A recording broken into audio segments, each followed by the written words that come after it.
Hi there, I'm Robert Wolf, subbing in for Gabriel Peterson, who is currently recovering from his adventures at GDC, ready to dive into this week's highlights in the world on ARM. As always, you'll find the links to dive deeper into any topic in the description below. First up, Ashley Whitaker over at RaspberryPi.com has brought our attention to a creative build by Varun Patel, known to the online community as Blue Hand Coding.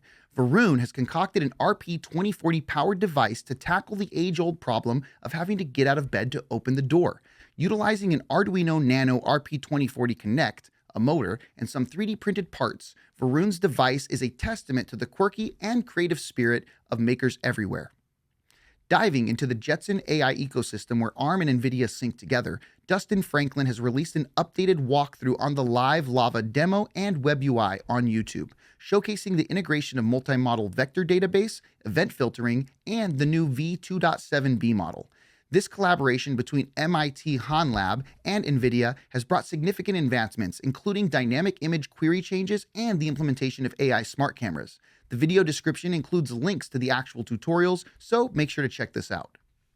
For robotics enthusiasts, Giorgio Mendoza of LinuxGizmos.com introduces the RASP Rover by Waveshare.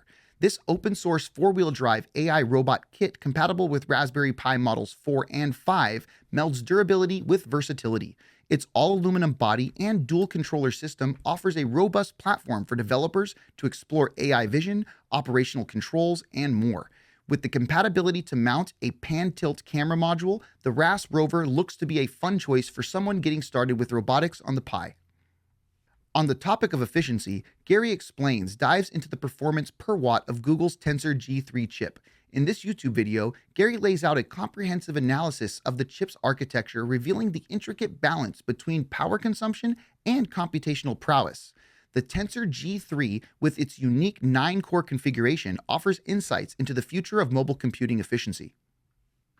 Bolt Liu from ARM Community Blogs introduces Bolt, a powerful post-link optimization technology that leverages the LLVM framework.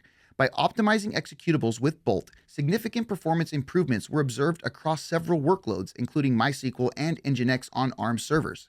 This development promises to elevate the efficiency and performances of ARM servers in various applications.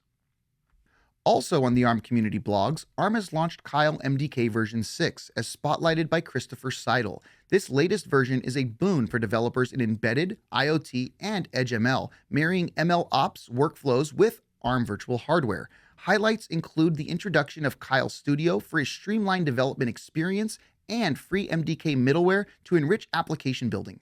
With upcoming webinars and a showcase at Embedded World, this is something developers who build on ARM should be aware of.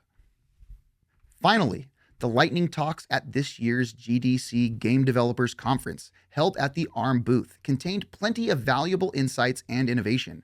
Featuring 14 talks from various ARM engineers, each session, roughly 10 minutes long, was packed with useful information spanning a wide array of topics. These talks are must-watch for anyone keen on the cutting edge of mobile game development and technology.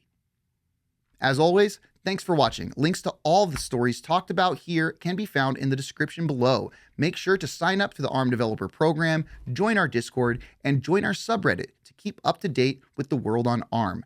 Don't forget to give this video a thumbs up if you like it, a thumbs down if you hate it, and subscribe to our YouTube channel. Come back for more next week. See you later.